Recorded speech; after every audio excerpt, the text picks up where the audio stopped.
Bora para mais um Fala Mercado, nosso programa aqui do Coletiva.tv, que quer dar protagonismo ao nosso mercado. Então, o que eu sempre recebo aqui a cada episódio novo são rostinhos e cérebros novos que sabem como ninguém compartilhar conhecimento.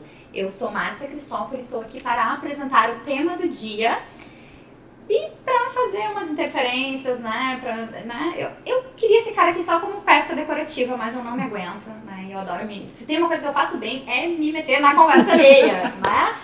O nosso tema de hoje, ele pode parecer um bicho de 7 cabeças, mas as minhas convidadas de hoje vão provar que isso não é tão difícil assim de entender.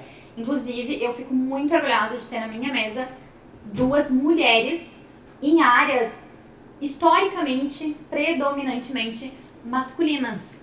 Eu tenho aqui comigo a Paula Beckenkamp, que é advogada especialista em direito digital, que é a nossa entrevistada de hoje. E tenho ao meu lado apenas a principal referência que nós temos no Rio Grande do Sul de jornalismo focado em tecnologia e inovação, Patrícia Knebel. Então, gente, hoje a gente vai conversar sobre LGPD, segurança da informação, direito, propriedade intelectual, enfim. Então, eu já começo desde já agradecendo as minhas convidadas. Muito obrigada, meninas, por aceitarem nosso convite aqui de vir bater esse papo. Pra não perder o costume, eu vou colar aqui, né? Porque vocês sabem que eu não vou decorar currículo de ninguém, né? E essas meninas têm um currículo bastante pesado. Essa mesa tá ficando pesada, gente. Vamos lá. A Paula é advogada com 22 anos de experiência, proprietária do escritório BSJ, sócia da empresa GPO for Business, especialista em direito digital, privacidade e proteção de dados, ou seja, GDPR e LGPD, propriedade intelectual e contratos, com certificação internacional pela ESIM. É também membro da Comissão Especial de Proteção de Dados e Privacidade, CEPDP? É isso, não é? OAB. Pois é, que não, lá da OAB, na Ordem dos Advogados do Brasil, na seccional do Rio Grande do Sul. Membro do Comitê Jurídico ANPPD e membro do Núcleo de Privacidade e Proteção de Dados da Associação Comercial aqui de Porto Alegre, o núcleo que é o NUDATA. Ai. Não tenho nem roupa pra fazer perguntas. Eu não tenho roupa nem pra fazer. Vou começar o teu aqui, Paty. Olha aqui. Acompanhe comigo. Patrícia Knebel é líder de PR, autoridade, reputação e conteúdo da investidora Camila Farani, colunista de tecnologia do Jornal do Comércio e idealizadora do blog Mercado Digital e da série Mentes Transformadoras. Estrategista de conteúdo, ela é fundadora da Splash Content Innovation Lab, autora de mais de 15 livros. Tá bom pra ti, Paula? Só isso, tá? Formada em jornalismo pela PUC, acreditem, ela é jornalista, gente. Pela PUC, foi eleita, inclusive, agora em 2022, foi a primeira edição do prêmio, a Alumni Comunicação PUC 2022. A PUC fez uma seleção dos seus grandes destaques de toda a sua história aí. E a Paty foi nada menos do que o destaque em comunicação de toda a história da PUC. Ela tem MBA em Marketing e Negócios pela URGS e é Leadership Innovation pelo MIT Professional Education, apenas. Cursou produção de conteúdo digital na Norman Nielsen Group, em Nova York, e Fundamentos do Pensamento Exponencial pela Singularity. Recebeu 9 vezes a distinção de jornalista de destaque do ano em tecnologia.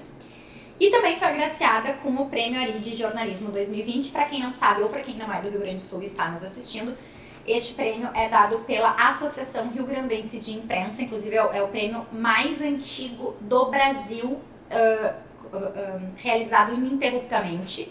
Às vezes vão perguntar, mas o Prêmio ESSO de Jornalismo. Não, é porque o Prêmio ESSO teve algumas pausas na sua história, e a Ari não. E ela foi agraciada em 2020, então, pela reportagem Pandemia Desnuda a Desigualdade Tecnológica do Ensino do Brasil. Ai, gente, tô bem curiosa pra ver esse papo. Meninas, agora sim, é tudo com vocês, porque no nosso Fala Mercado, o protagonismo é do mercado. Maravilha.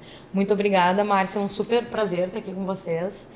E principalmente para a gente falar sobre esse assunto, né? Que é um assunto tão importante. Eu já vou até começar a introduzir a pergunta para Paula aqui, porque a gente vem de um processo em função da pandemia, de digitalização acelerada do mercado, né? Então todo mundo de repente teve que ir para o digital para tudo, absolutamente tudo, né?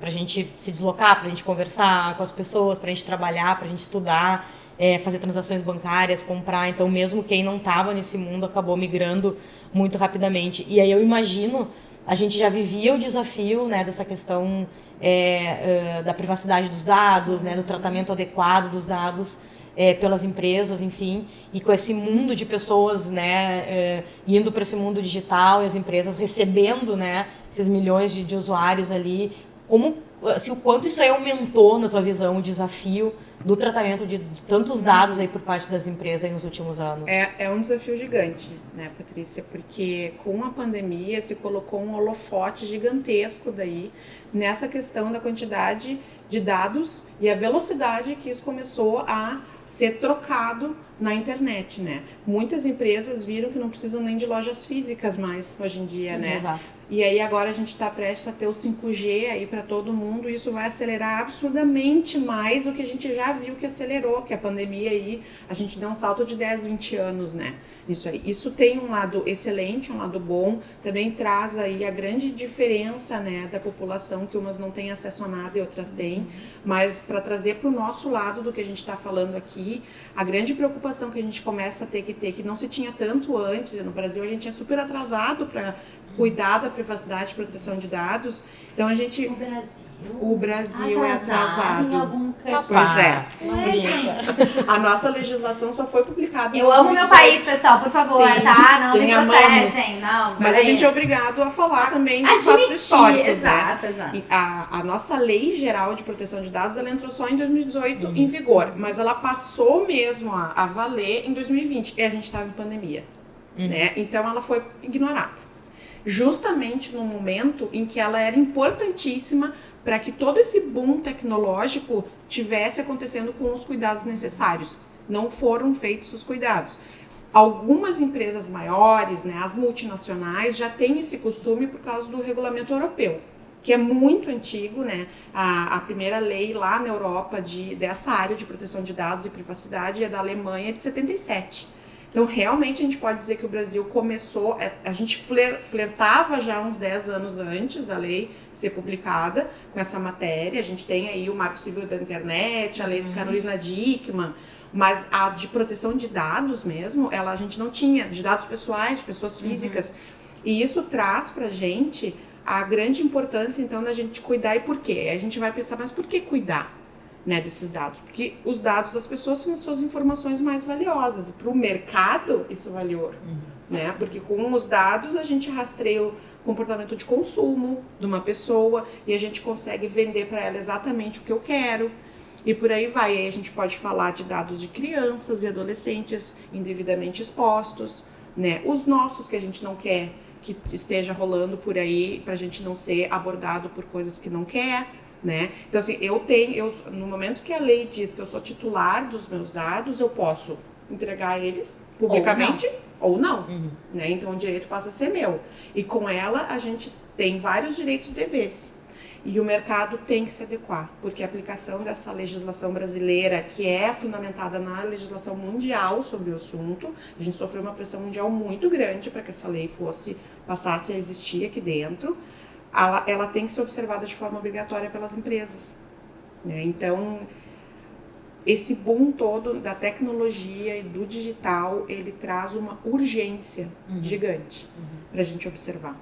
O que a LGPD protege exatamente, assim, né? Voltando um pouquinho, só para a gente também explicar. Ela melhor. protege os dados pessoais das pessoas físicas, ou seja, todos os dados que dizem respeito a uma pessoa física, que é o seu nome completo, o seu endereço completo, o seu celular, o seu e-mail, né, e o seu CPF, o seu RG, os dados comuns, que são esses que eu estou falando, mas também os dados sensíveis, que têm uma proteção muito mais forte, como a minha situação de saúde, todos os dados relacionados à minha saúde, a minha opção sexual, a minha religião, se eu sou filiado ou não a partido político, por exemplo. Isso são dados sensíveis. E o que a gente vê, muitas vezes, é que eles são coletados pelas empresas de forma totalmente desnecessária. E a lei exige que a gente só colete o que é totalmente necessário, com transparência, ou seja, o titular tem que saber por que está entregando aqueles dados, e ele tem que ser para uma finalidade específica. Então, a gente tem muitos princípios dentro dessa lei e tem várias bases legais e a gente tem que conseguir encaixar ali dentro. Vou dar um exemplo bem fácil, assim, para a gente entender.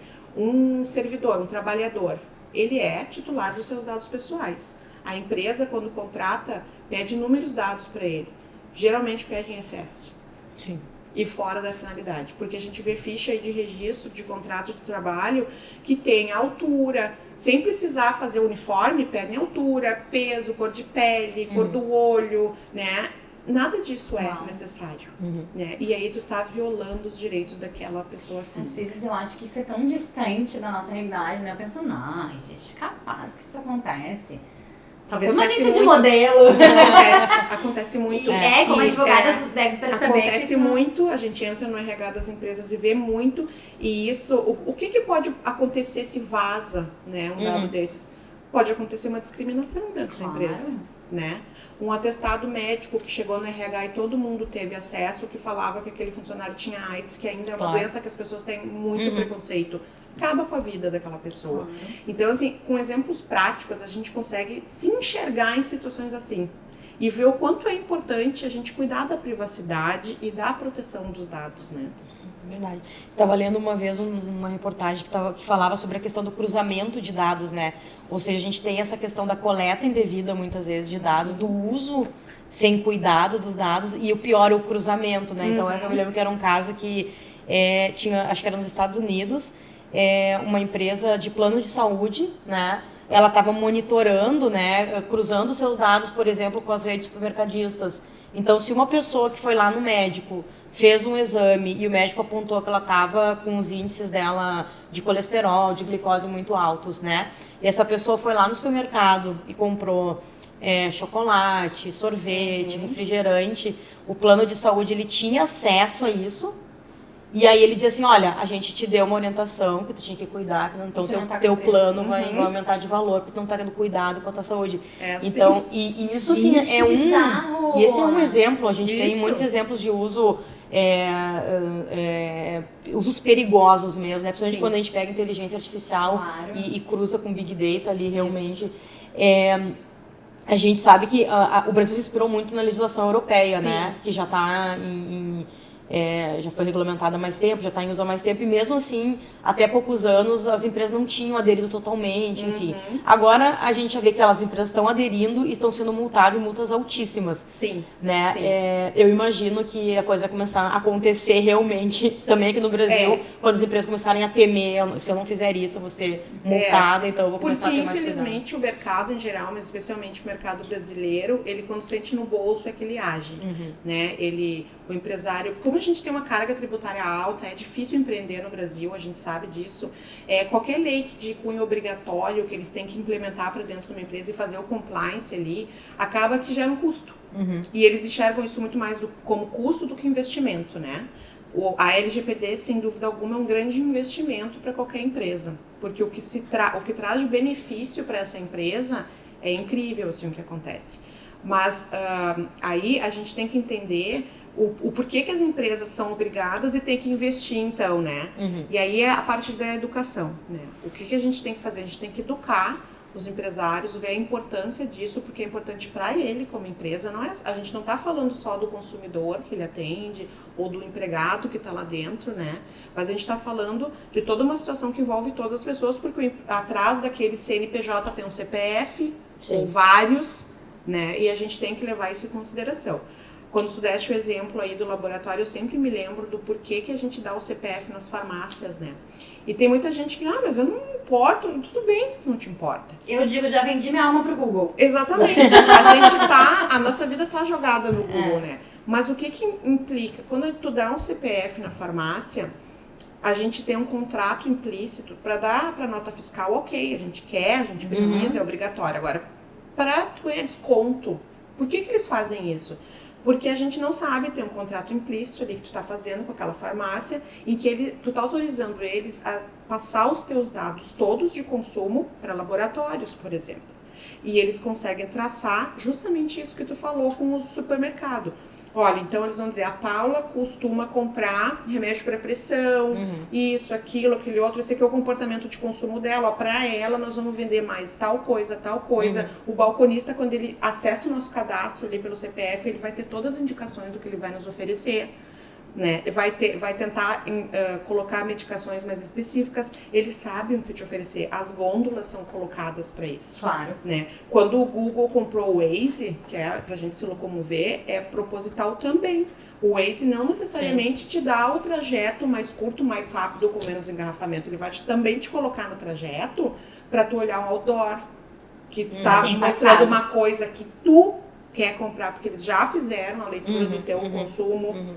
Para tu passar num shopping, porque eles sabem que de tempo em tempo tu compra aquilo ali naquele lugar, e aí tu vai passar e tu vai lembrar. Isso é tudo manipulação de dados. Eu tô com medo.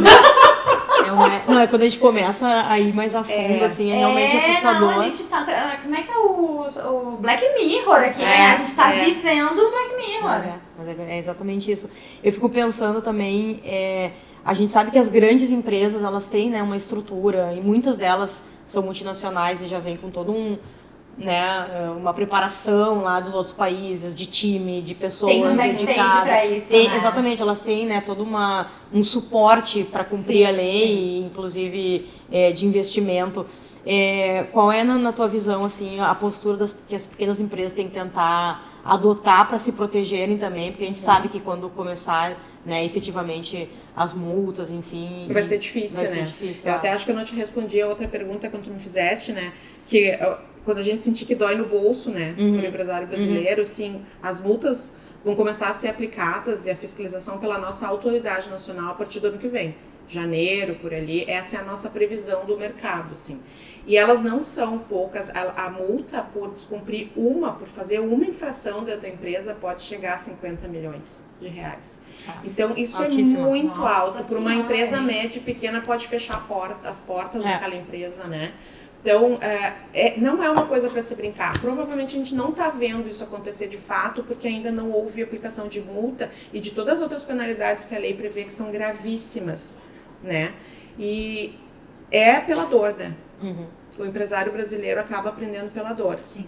E eu vou te devolver a pergunta de novo, porque eu acho que eu entrei na outra pergunta. Não, tu respondeu a outra, mas agora volta às pequenas empresas, assim, qual na tua visão tem que ser o caminho, a jornada delas para tentar se proteger aí? As pequenas, elas tiveram algumas modificações ali para elas na lei, como por exemplo, elas não precisam do DPO, que é o encarregado de dados, né? Que é aquela pessoa que vai, depois que é implementada a lei, é feito todo o rastreamento dentro daquela empresa, se ensinou lá dentro como é que tem que se cuidar dos dados, o DPO, ele fica encarregado de manter a cultura de proteção de dados dentro da empresa, porque ela não morre, ela vai continuar sendo obrigatória, né?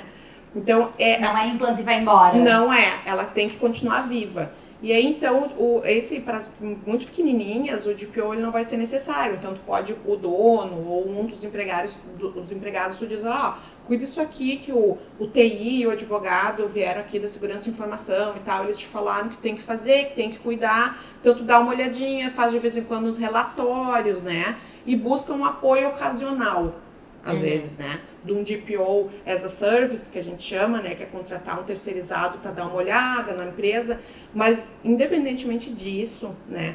E das poucas melhorias que a lei trouxe para elas, que foram poucas, a gente não pode se iludir, eles também são obrigados, no micro-universo deles, a se adaptar. Que, por exemplo, é não ficar com dados de clientes jogados em cima da mesa, é cuidar aquilo ali dentro de um sistema, no computador, que seja numa tabela de Excel, mas que tenha senha de acesso. Né? Que não é todo mundo, se guarda fichas num armário com chave, quem é que tem acesso àquela chave? A gente não tá falando só do mundo digital, não, né? LGPD não está falando porque, assim, vou puxar a brasa pra minha realidade, não vou nem falar pro meu passado, pra minha realidade. Nós trabalhamos com um mailing hoje de mais de 10 mil pessoas. Sim. E temos basicamente nome e e-mail. Mas assim, claro que a nossa empresa tem que olhar para isso com todo cuidado. Mas a gente tá falando da fruteira da esquina, Sim, né? Que tem sim. dados Sim. físicos. Num caderninho né? ali, muitas vezes, né? Aí tu falou dos e-mails, o e-mail marketing, ele também tem que ter cuidados, ele tem que seguir a legislação também. A gente, não existe uma frequência. Alô, Dinamize, minha fornecedora, amores, Carol, Lívia, Jonas. A Dinamize tá super por dentro, ela é ótima. Maravilhosa. Ótima. É muito Que bom boa. saber. Eu até gravei uma aula sobre isso esses dias e a Dinamize é muito boa realmente nesse aspecto, porque eles estão muito por dentro do que está acontecendo. Eles têm esse lado de proteção de dados dentro da empresa deles, então eles sabem, tu tá bem orientado. Ah, que bom. O que é o e-mail marketing? A gente tem que ter inúmeros cuidados. Mas, por exemplo, não existe uma frequência que tu não pode ou pode mandar. São outros cuidados, né? Cuidar, se tu tem a opção da pessoa dizer que não quer mais receber, né? Ter no banco de dados separado o que tu vai mandar para cada cliente teu ali, que não vai ser a mesma coisa para todo mundo. Tu não vai mandar toda semana a mesma coisa com o mesmo título ali de mensagem. Porque, primeiro, que tu pode cair numa lista de spam, pode ser denunciado como spam e ter restrições, né? E segundo, porque tu tá invadindo a privacidade. Sim. Né, daquela pessoa, daquela empresa, enfim. Não, a gente, inclusive, a gente viveu essa experiência mais de uma vez, né? Porque, como a gente tem isso de 10 mil, a gente tem 23 anos de portal. Então, sei lá, desses 23, talvez a 20 a gente mande newsletter, né? Então, assim, a gente tem um reconhecimento nos servidores, né? Que, assim, e uma alta frequência, porque a gente manda todos os dias no mesmo horário, de segunda a sexta, uma news para 10 mil endereços. Então a gente já caiu diversas vezes nessas blocklist, eu não gosto de chamar de blacklist, blocklist agora, nacional e internacional, por identificação. Assim, claro, é fácil de tirar, a gente consegue identificar. Mas é péssimo para uma empresa. Mas é muito ruim, porque até a gente identificar, inclusive, que isso aconteceu, a gente tá ali perdendo audiência, perdendo entrega e a gente não consegue entender por quê. Sim. Então até a gente conseguir chegar nisso foi um trabalho bem complexo também. Sim. Aqui no Brasil a gente ainda depende de regulamentação sobre o e-mail marketing e tal, mas a gente tem a experiência europeia e é lá que a gente, toda vez que a nossa legislação ainda não foi regulamentada no Brasil, a gente busca e bebe daquela fonte lá. Na Europa a gente tem muita decisão, muitos cases pra gente se basear e geralmente o que a gente está vendo é que a nossa autoridade nacional também se baseia neles. Então, assim, a gente não pode deixar de aplicar alguma coisa da lei porque diz que ainda não foi regulamentado. Então, o e-mail marketing tem que ter muito cuidado, sim. Não só porque pode cair em lista e ficar restrito por muito tempo, tu está perdendo dinheiro com isso, né? Tem que cuidar ali de onde é que veio aquela tua autorização para newsletter. Porque se tu tem há 20 anos esse banco de dados, ele não está atualizado com a LGPD, digamos assim, e tu não tem um opt-in, que se chama, tipo, todo mundo aceitou que tu mandasse. Ah, mas então eu não posso mais mandar? Não, não é isso. Ninguém está dizendo. Tem gente que diz que não pode mais mandar, mas não é isso. Não é que tu não pode mais mandar. A gente vai ter que olhar de novo para esse teu banco de dados e ver o que me autorizou. Eu tinha um contrato com eles, né? É uma relação pré-contratual, é uma relação contratual. Eu tive uma relação comercial, eu vendi alguma coisa. Ele me autorizou porque eu visitei a empresa dele, então tu vai selecionar que tipo de autorização tu teve. Em alguma base legal de autorização tu vai encaixar aquilo ali. O que tu não encaixar em nada da lei, tu deixa guardadinho, né? Porque é melhor não se incomodar, a não ser que tu conheça a pessoa, né? Então, assim, pode continuar mandando e tu tá bem assessorado. Que bom. E tem uma questão também do que é autorizado, né? Porque não é, sei lá, tu vai lá e tu pede uma autorização para o envio de uma news. E aí, de repente, tu tá de conteúdo, eu tô mandando um conteúdo, mas tu usa essa news e vende para um parceiro, ou entrega para um parceiro que começa a vender alguma coisa. Isso não pode também, né? Não pode. Tu também não pode deixar marcado sim já. No opt-in, sabe? Não pode induzir. Nunca pode ser o consentimento, ele nunca pode ser induzido, viciado, né? Então, são cuidados que a gente pensa assim, que alguém tá te falando, tu pensa, tá, mas é óbvio. Mas o óbvio só vira óbvio depois que a gente estuda, é dito e todo mundo ficou sabendo, né? Sim. Porque antes não era. Sim, não, é verdade. E aí a gente falou um pouquinho de news aqui, tem a questão da própria área da comunicação, né? Que ela também tá se digitalizando. Hoje em dia a gente, mesmo os jornais impressos e revistas impressas, enfim, eles lidam muito o digital, né? O digital, né? O digital, o físico, ele tá muito junto, assim. Então, o que tu recomendaria, assim, realmente para quem trabalha com comunicação, para quem produz conteúdo, seja um veículo mais tradicional, seja um produtor de conteúdo independente, e que trabalha muito esse relacionamento com seus públicos, né? Via news, via redes sociais, que tipo de cuidados, assim, adicionais? Sim. Bom, para a empresa de comunicação, não muda a aplicação da lei, né? Elas têm que aplicar igual às outras, o cuidado com e-mail marketing. Mesmo sendo notícia, mesmo que tu esteja entregando notícia. Aí não, a LGPD, a diferença para a parte da comunicação é que a LGPD prevê ali que, por exemplo, quando tu coleta dados para fins jornalísticos, exclusivamente para fins jornalísticos, tu não é obrigado a aplicar, então, aquelas restrições da lei, né? Mas aí, digamos que tu tem ali várias gravações, 5 são para fins jornalísticos e 2 não são. Ou tu coloca aquilo em arquivos separados, porque tu sabe que parte daquilo ali não precisa de toda a parte legal ali, né?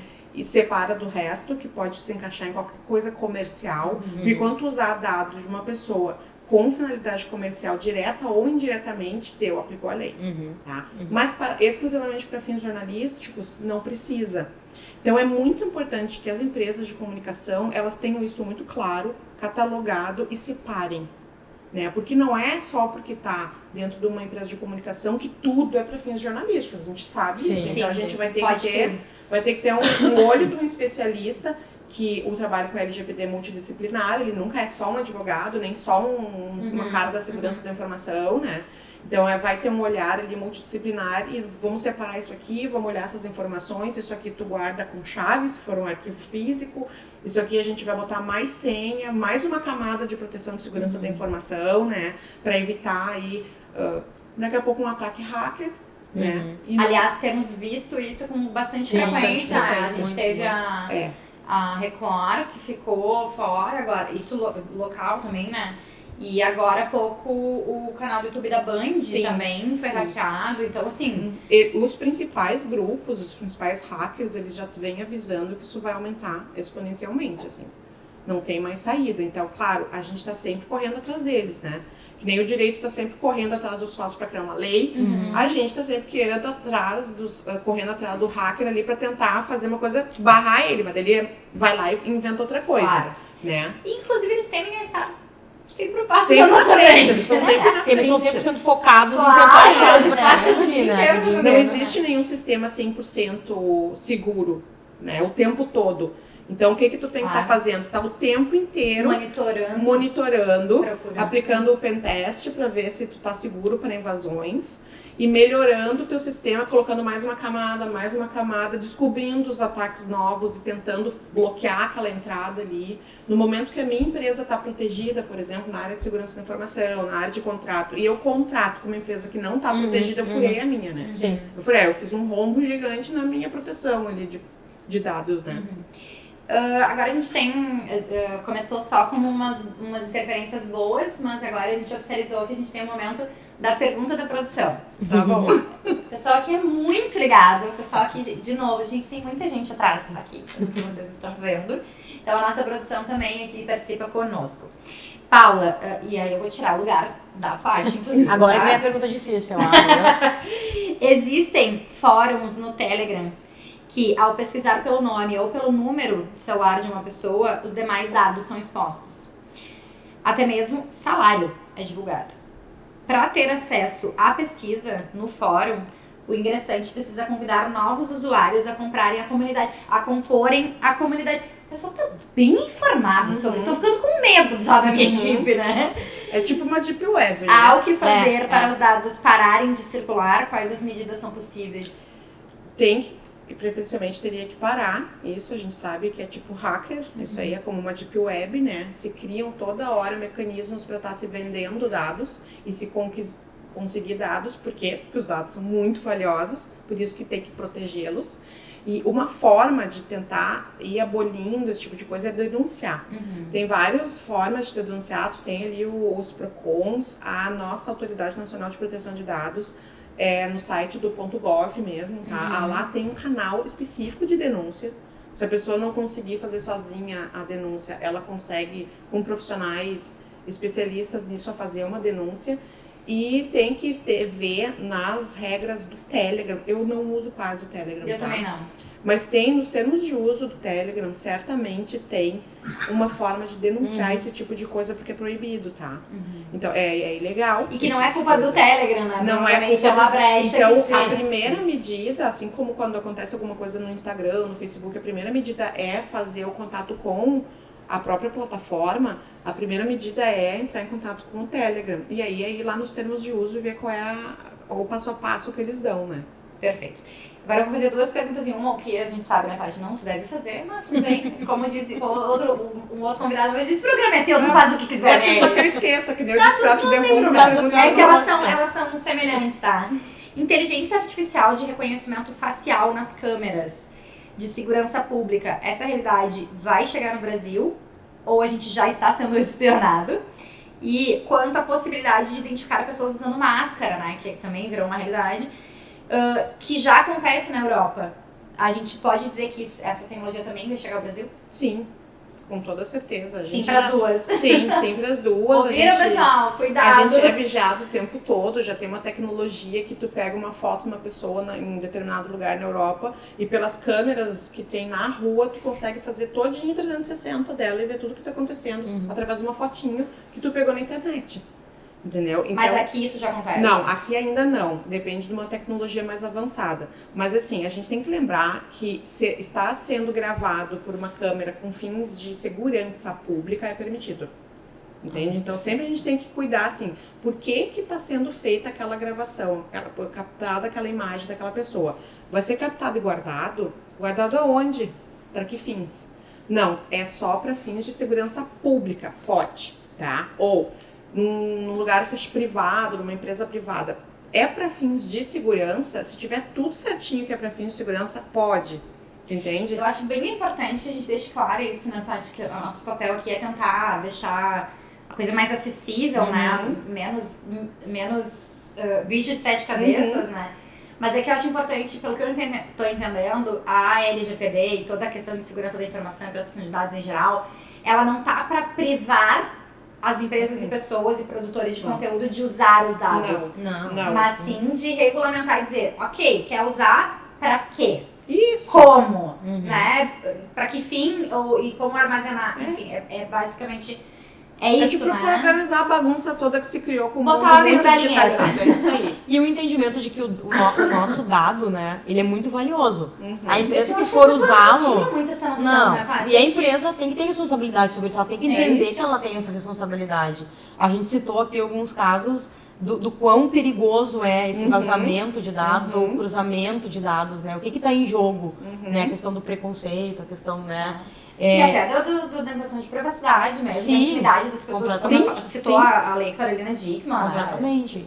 Então, hoje a gente começa a ver um amadurecimento maior do mercado e as empresas elas estão se dando conta que elas precisam também das pessoas, né? Porque na verdade é uma responsabilidade compartilhada. Sim. Não é nem só o usuário, Claro. não é nem só a gente, não é nem só a empresa. A gente também, sei lá, tu vai numa farmácia, no supermercado, qual é teu CPF? A gente fala alto, Sim, né? sim. Hoje em dia, eu sempre falava, hoje em dia eu já chego no lado ali, quando eu passo CPF e já falo baixinho. É. Porque daí fica pensando, gente, as pessoas podem fazer milhares de coisas com o nosso O CPF é um né? problema pedir, e não há necessidade alguma da gente pedir o CPF, se a gente for pensar. Porque o CPF, ele é único, e ele identifica de cara a pessoa. O grande problema é quando tu pega um dado e ele identifica, ou ele é capaz de tornar a pessoa identificável, ou quando tu junta informações e tu identifica a pessoa.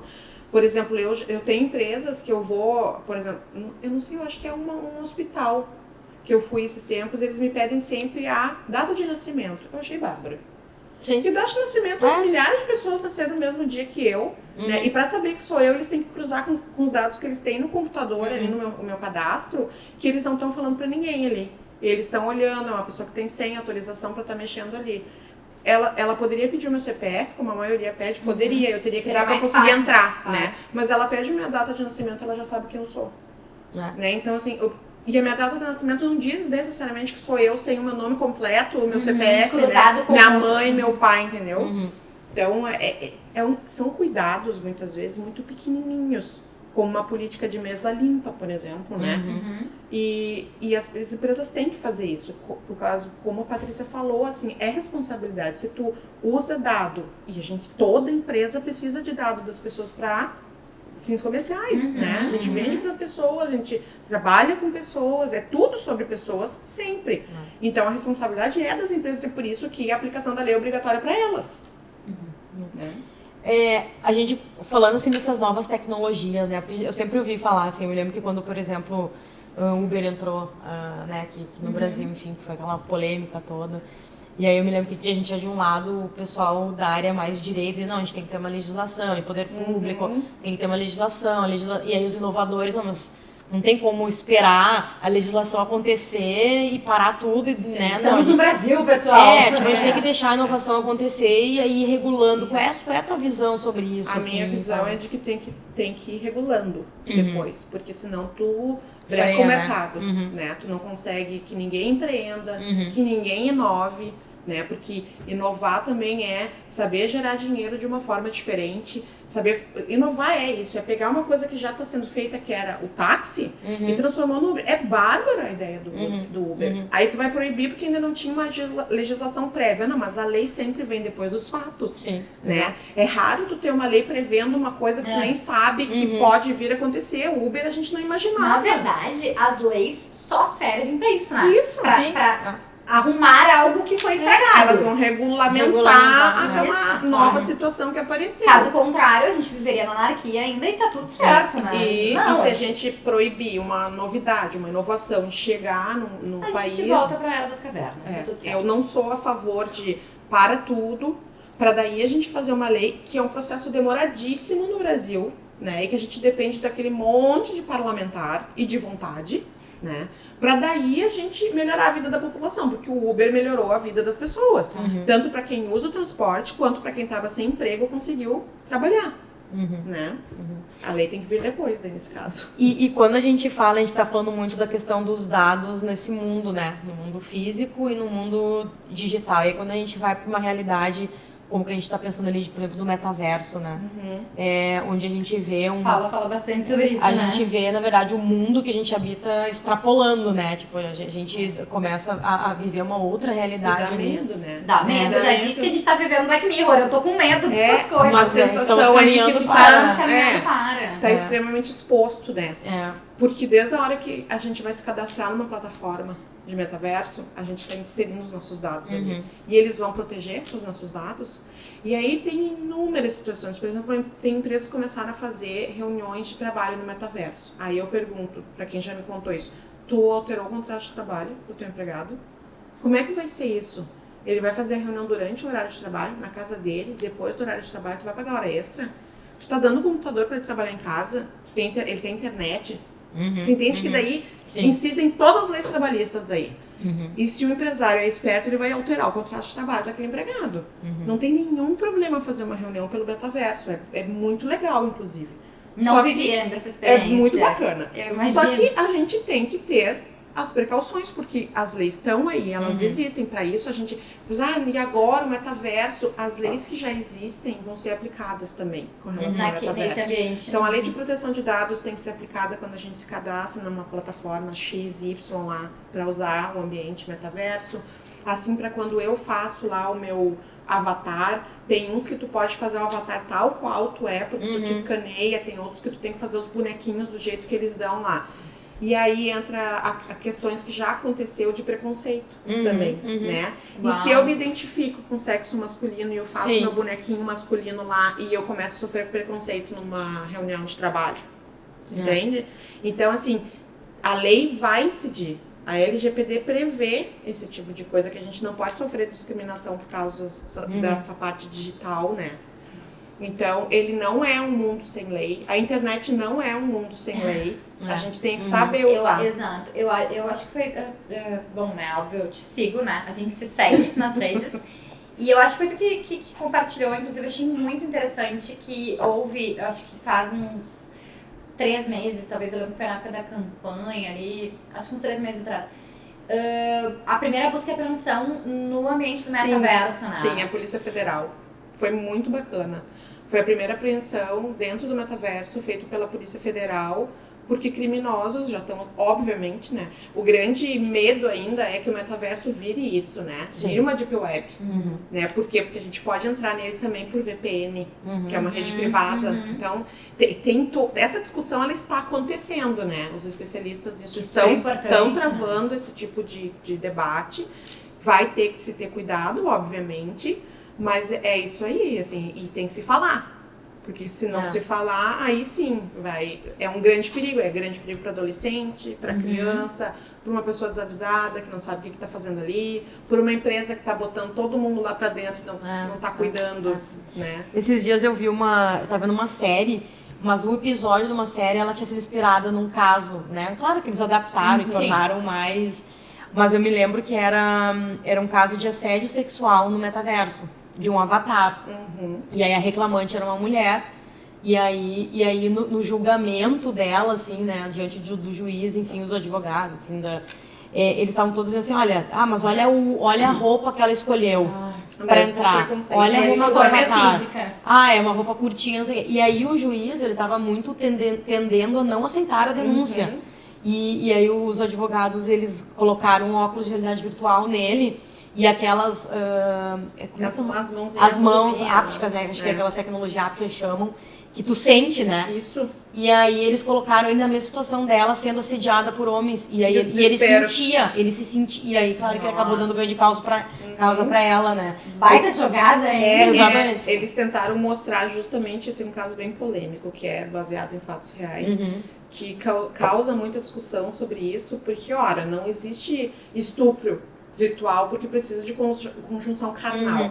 Bom, mas aí, assim, o metaverso é um ambiente em que a gente tá com o óculos virtual, eu chamo de mãozinha, mas é o que a gente usa ali, e tudo tá muito, muito, muito baseado no som, tá? Então, tu usa um fone altamente eficaz que os sons que tu escuta te dão sensações, então já dá pra sentir a sensação do beijo, por exemplo. Então ele te traz para dentro do teu corpo todas as sensações. E aí a gente vai pensar numa moça que tinham 3 homens ali falando pra ela, como se ela estivesse sendo estuprada, e ela vendo, ouvindo e tendo os tremores e sentindo aquilo ali.